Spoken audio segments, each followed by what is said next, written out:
Boa noite a todos. Vou falar hoje sobre o livro da vida. Esse assunto está inicialmente, eu vou ler Apocalipse, capítulo 20.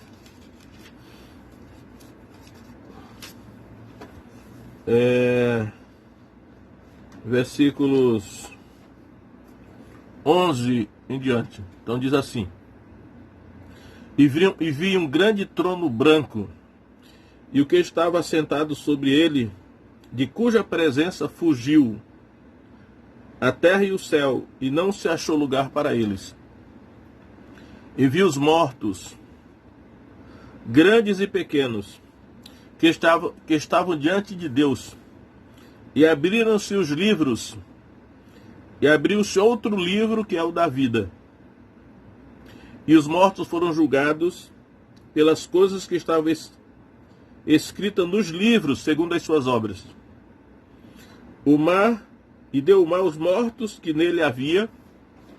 A morte e o inferno deram os mortos que neles havia, e foram julgados cada um segundo as suas obras. E a morte e o inferno foram lançados no lago de fogo. Esta é a segunda morte.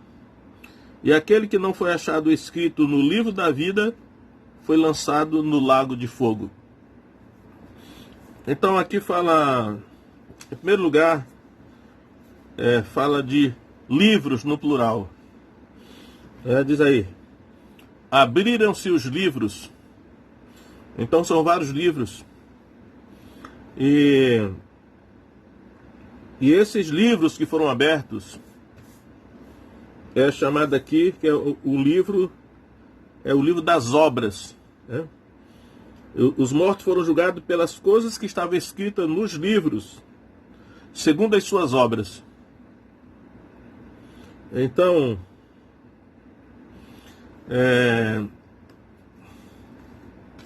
esses livros, né, esses livros registram as obras, ou seja, as ações, o comportamento, a conduta de todos os seres humanos.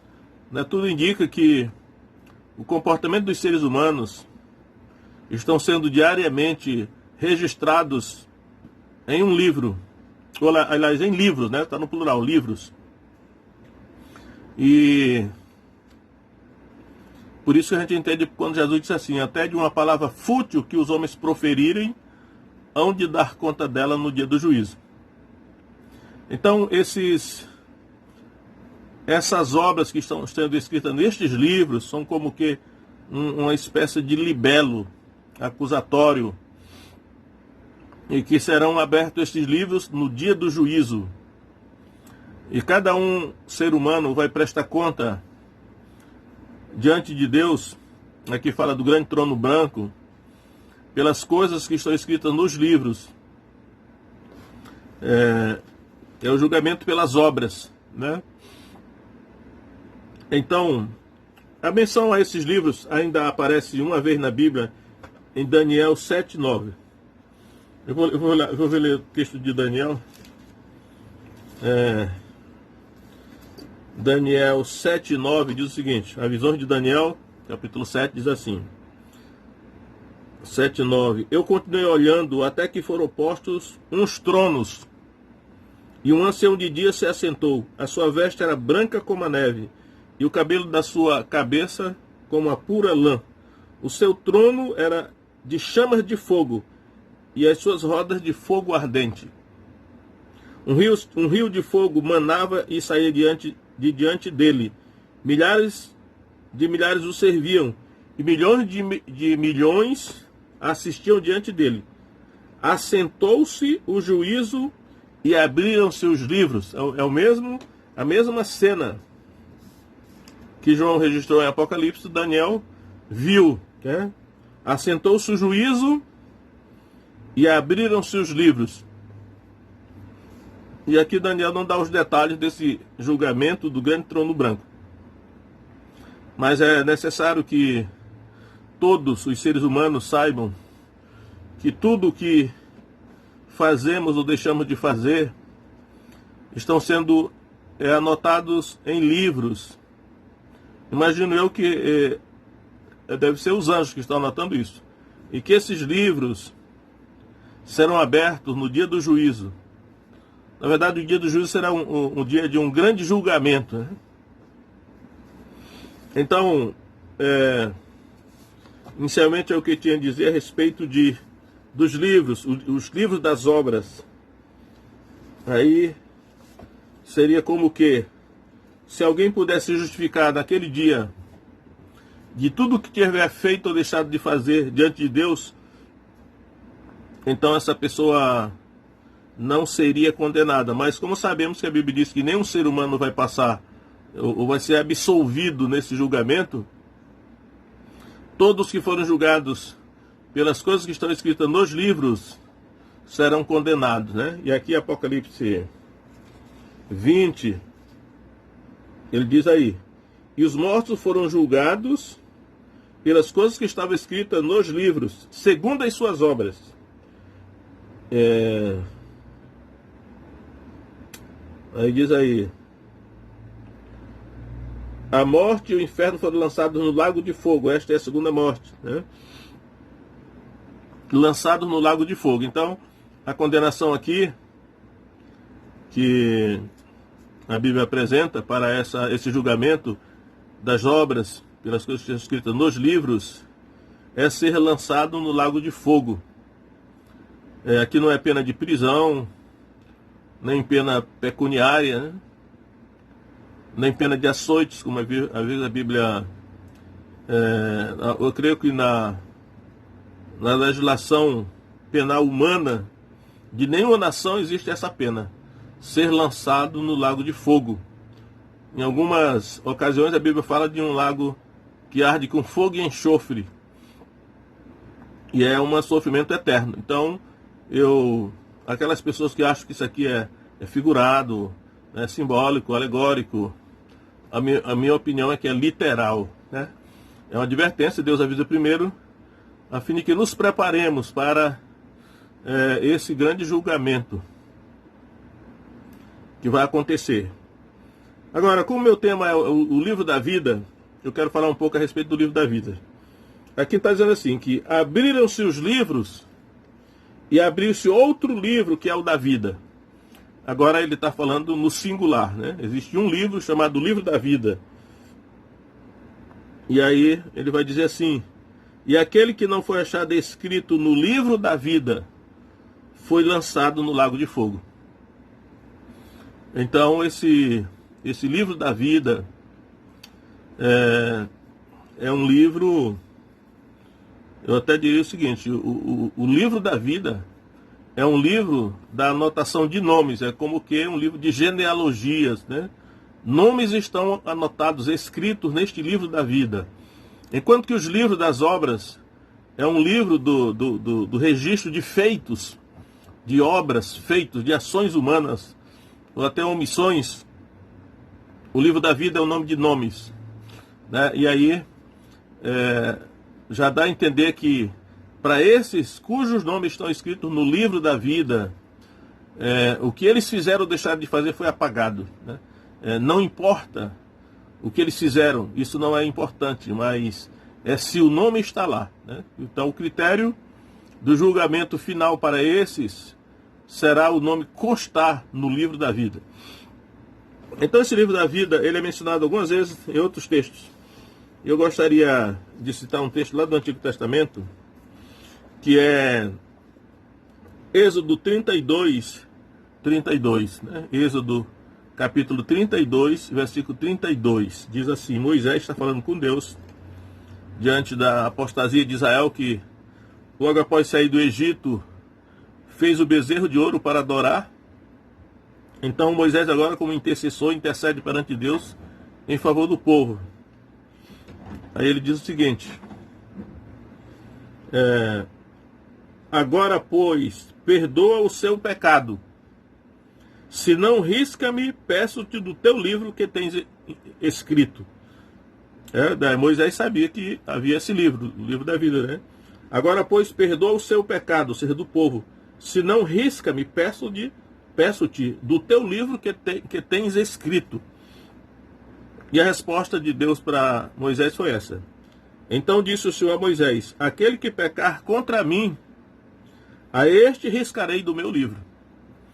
Então Deus já dá uma dica aí, né? Que nomes poderão ser riscados do livro da vida. E o critério para que esses nomes sejam riscados é aquele que pecar contra mim. Isso que é importante, né? Saber isso, para depois a gente não ficar aí sem saber, né, o que está acontecendo. Agora, o Novo Testamento fala algumas vezes também do livro da vida. Vamos ver, por exemplo, em Filipenses 4:3, Paulo menciona o livro da vida. Diz assim, Filipenses 4:3: peço-te também a ti, meu verdadeiro companheiro, que ajudes essas mulheres que trabalharam comigo no Evangelho, e com Clemente, e com os outros cooperadores, cujos nomes estão no livro da vida. Cujos nomes estão no livro da vida. Então Paulo, assim como Moisés, sabia que existia esse livro chamado livro da vida, e que essas pessoas que auxiliaram Paulo na pregação do Evangelho, os seus nomes estavam no livro da vida. Ainda Apocalipse, olha, Apocalipse capítulo 3, numa das cartas das igrejas, a igreja de Sardes, Apocalipse 3:5, diz assim: o que vencer será vestido de vestes brancas, e de maneira nenhuma riscarei o seu nome do livro da vida, e confessarei o seu nome diante de meu Pai e diante dos seus anjos. Então, mais uma vez, nós vemos aqui essa possibilidade sendo levantada, né? De que nomes poderão ser riscados do livro da vida. Mas João aqui, no caso João, aliás, Jesus está falando para João, né? Ele está ditando a carta para João que está escrevendo. Então ele diz aí, né, que o que vencer, né? O que vencer, e o seu nome não será riscado do livro da vida. Eu vejo sempre a ameaça de que nomes poderão ser riscados do livro, permanece aí, como Deus disse para Moisés. Não é suficiente ter o nome escrito no livro da vida, é necessário que o nome seja mantido lá. E é quanto que Deus falou para Moisés que aquele que pecar contra mim, eu riscarei do livro da vida. Aqui Jesus está falando do que vencer, né? Então essa expressãozinha, o que vencer, dentro do livro de Apocalipse, ele é quase que um refrão, é muito repetida. De repente no outro dia eu posso expor um pouco a respeito do que é vencer mesmo no livro de Apocalipse, já que nas 7 cartas às igrejas da Ásia, as 7 vezes ele fala isso: o que vencer herdará tal bênção. Então, aí está o livro da vida, e aí nós vamos ver o livro da vida ainda aparecer em Apocalipse 13:8, quando do surgimento da besta do anticristo. Então, Apocalipse 13:8 diz assim: e adoraram a todos que habitam sobre a terra, esses cujos nomes não estão escritos no livro da vida do Cordeiro, que foi morto desde a fundação do mundo. Então, aqui fala do livro da vida, e aí diz aqui que o livro da vida é o livro da vida do Cordeiro. Enquanto Moisés falou para Deus que o livro era de Deus, né? Perdoa esse povo, então risca-me do livro que tens escrito, do teu livro, né? E aqui o Cordeiro, que é Jesus, está dizendo assim que é o livro da vida do Cordeiro. Então esse livro da vida é do Cordeiro, ou seja, de Jesus. Jesus é chamado de Cordeiro em Apocalipse, né? Ainda dá essa informação misteriosa aí que nós não compreendemos, que é o Cordeiro que foi morto desde a fundação do mundo, né? Nós achamos que Jesus foi morto há 2000 anos, né? Todo aquele cenário que o Apocalipse, ou que os evangelhos descrevem. Mas a informação aqui do Apocalipse é que o Cordeiro foi morto desde a fundação do mundo. É uma informação misteriosa que nós, por enquanto, eu não sei realmente o significado. Agora, ainda vem aqui Apocalipse 17:8. Apocalipse 17:8, essa informaçãozinha que está aqui nesse versículo, ela é muito importante para entendermos melhor a questão do livro da vida. Então diz assim, Apocalipse 17:8: a besta que viste foi e já não é, e há de subir do abismo e irá à perdição. E os que habitam na terra, aqui nessa versão aqui abre parênteses, acho que a NVI não abre parênteses não, mas abre parênteses assim: cujos nomes não estão escritos no livro da vida desde a fundação do mundo, se admirarão vendo a besta que era e já não é, mas que virá. Então, ele menciona esses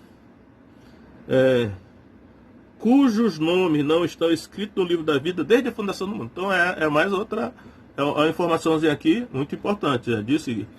Então eu entendo que ele está dizendo que o livro da vida foi escrito desde a fundação do mundo. Se nós formos comparar com Apocalipse 13:8, Apocalipse 13:8 vai dizer que o Cordeiro foi morto desde a fundação do mundo.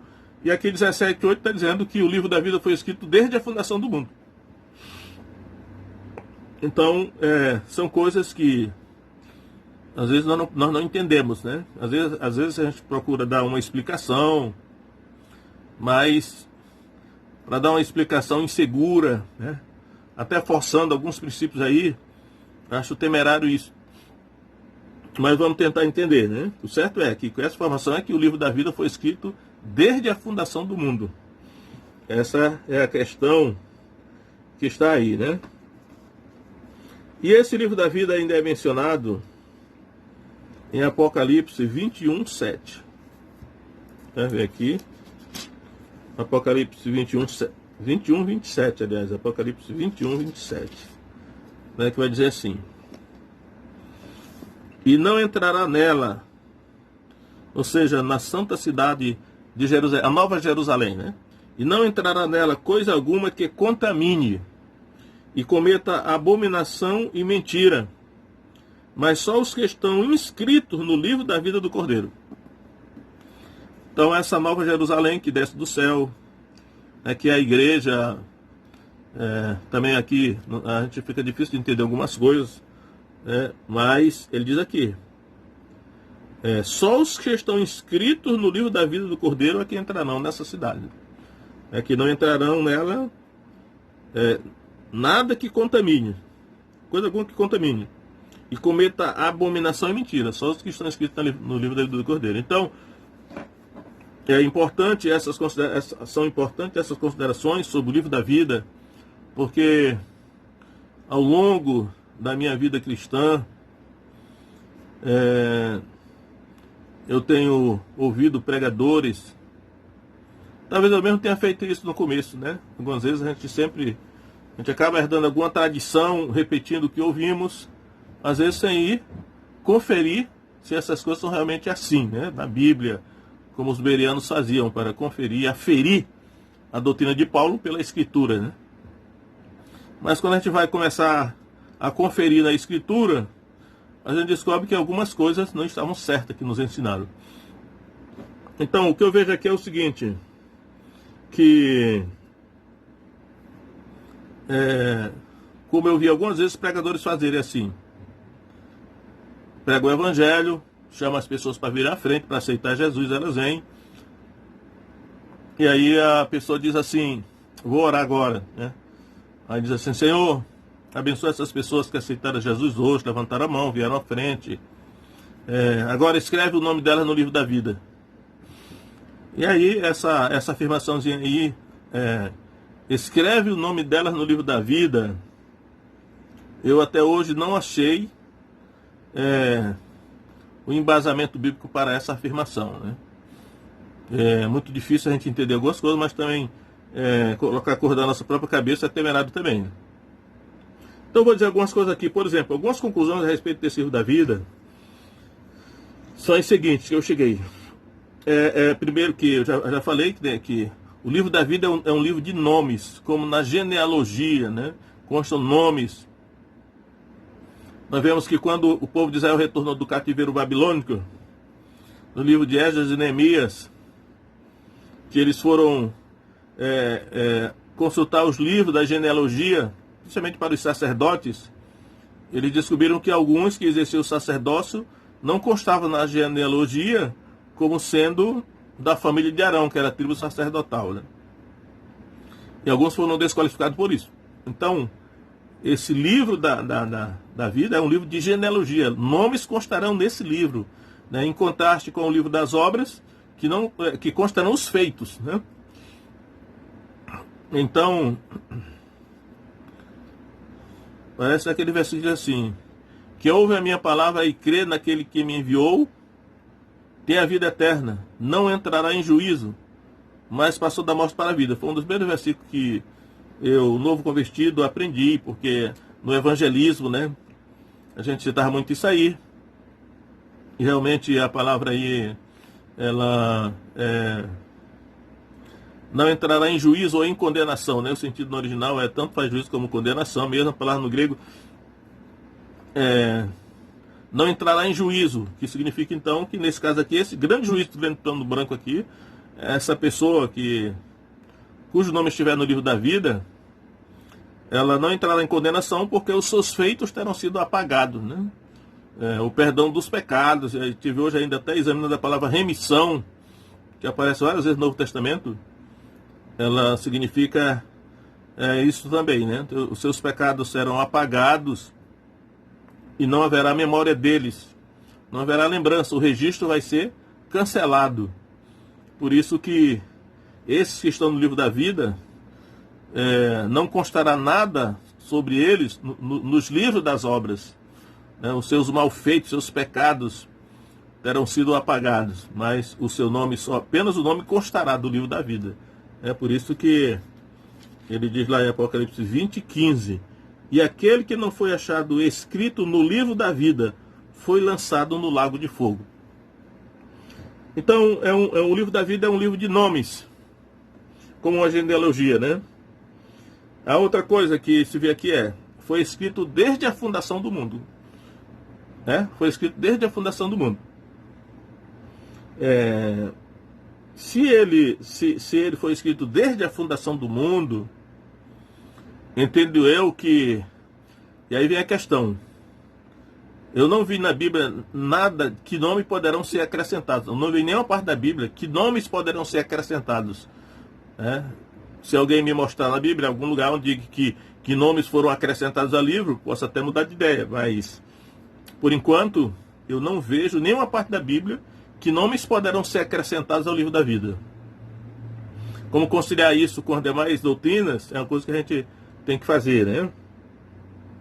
Então, não consta que nomes poderão ser acrescentados. Isso eu não vejo em nenhum lugar da Bíblia. Mas que nomes poderão ser riscados, né? Isso aí está tanto em Êxodo 32 e 33, como em Apocalipse 3:5 menciona o caso da possibilidade de que nomes poderão ser riscados do livro. Só quem estiver no livro será salvo, só aqueles cujos nomes estarão escritos no livro serão salvos, né? O livro é do Cordeiro, está escrito aí, né? O livro da vida é o livro do Cordeiro, pertence ao Cordeiro, que é Jesus. Provavelmente foi ele que escreveu o nome lá no livro, né? Daqueles que ele realmente salvou. Só que para conciliar com outras doutrinas do Evangelho, creio eu que aqueles cujos nomes estarão escritos no livro da vida, eles terão que ter ouvido o Evangelho, né? Porque como eles se salvarão, como crerão, né? Se não ouvirem, como virão se não há quem pregue. Romanos capítulo 10 vai falar sobre isso, né?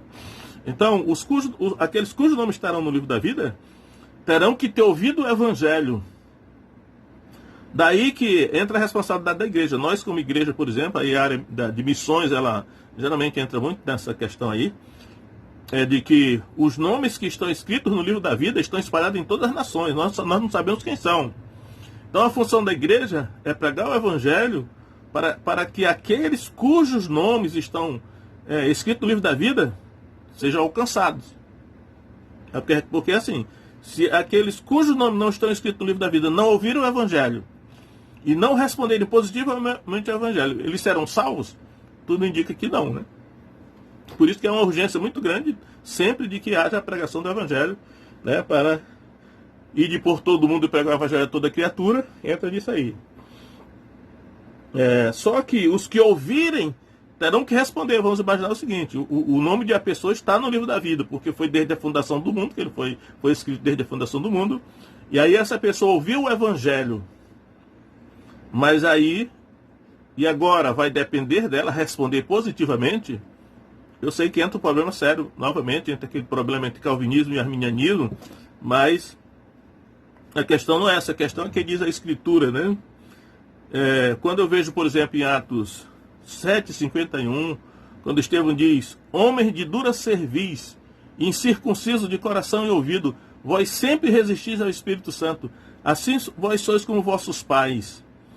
Então eu vejo aí que a possibilidade de o ser humano resistir ao Espírito Santo, ela existe, né? E aí também nós podemos levar da Escritura de João 16,8, quando Jesus diz, falando do Espírito Santo: quando ele vier, convencerá o mundo do pecado, da justiça e do juízo. Então o Espírito Santo convence o homem do pecado. Mesmo assim, o homem ainda deve responder positivamente a esse convencimento do Espírito Santo. Eu acho que essa é a parte da responsabilidade humana. Porque se a pessoa resistir ao Espírito Santo, como para aqueles judeus do Sinédrio fizeram, pode acontecer de que o nome dele esteja escrito no livro da vida, e por não responderem positivamente, o seu nome seja riscado. Já que todos que no final tiveram com o nome escrito serão salvos, né?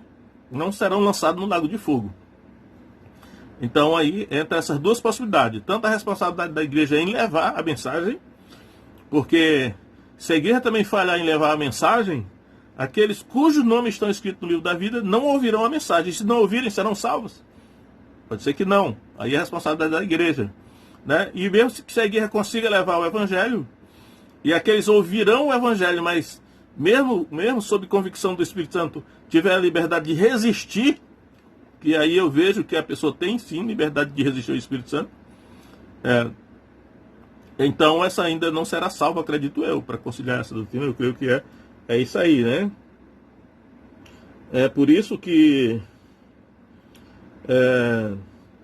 esse versículo que está em Atos, que eu quero ler em Atos 13, a gente tem que encarar um versículo desse, e não sei como é que alguns vão explicar, né, esse versículo aqui de Atos 13, 48, que Paulo e Barnabé pregaram em Antioquia da Pisídia, multidão de judeus se converteu, né? Mas diz aí, Atos 13, 48, e os gentios, ouvindo isto, alegraram-se e glorificavam a palavra do Senhor, e creram todos quanto estavam ordenados para a vida eterna. Creram todos quanto estavam ordenados para a vida eterna. A gente pergunta: como assim? Creram todos que estavam ordenados para a vida eterna? Como a gente encarar esse versículo aí? Não dá para fugir do que a palavra está dizendo, né? E os outros que não foram ordenados para a vida eterna, não podiam crer? Responda para si mesmo, né? Então ainda tem lá o final do capítulo 2 de Atos, termina dizendo o seguinte: que todos os dias o Senhor acrescentava à igreja aqueles que iam sendo salvos. Parece assim uma ação da parte de Deus acrescentando pessoas, né? E aí nós temos que refletir nisso, porque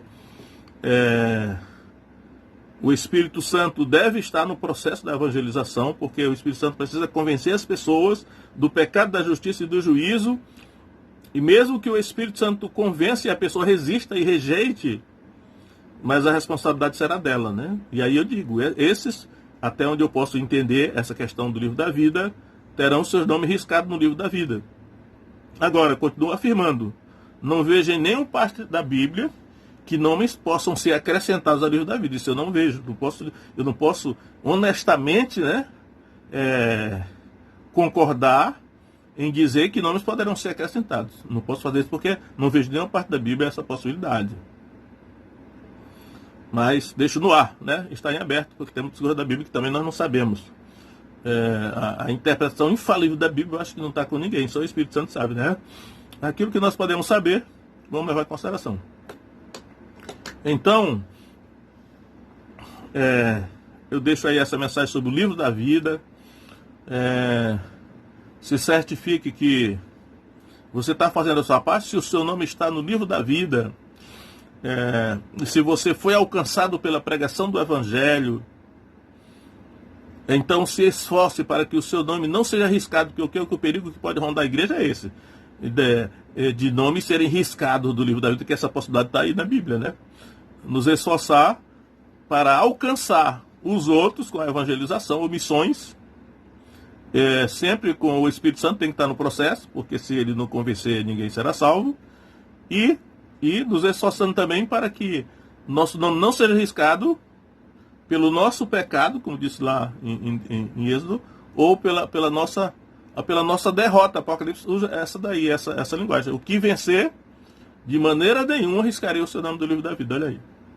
Então sobra a responsabilidade para nós também, né? E é bom levar isso a sério. Que Deus abençoe os irmãos. E até a próxima, se Deus assim o desejar.